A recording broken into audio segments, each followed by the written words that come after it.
Welcome to the banker lamp. Please enjoy the video. You start by ensuring the basics are correct so the true depth system can work. First, go to Settings and update iOS if needed because fixes land in updates. Once done, remove any case or screen protector and wipe the front camera with a microfiber cloth so sensors see your face. Then restart the phone to clear transient software glitches. Make sure you are indoors with diffuse light. Harsh backlight or sunglasses will prevent accurate scans and cause repeated failures. Now you reset and re-enroll Face ID to eliminate corrupted data.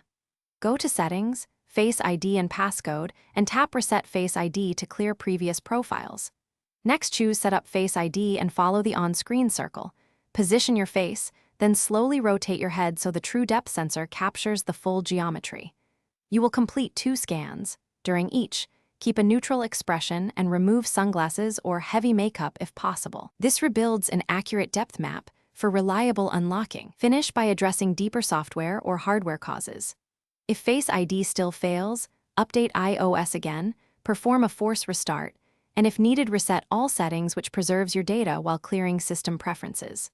If problems persist, run Apple Diagnostics or contact Apple support because the true depth module may be damaged.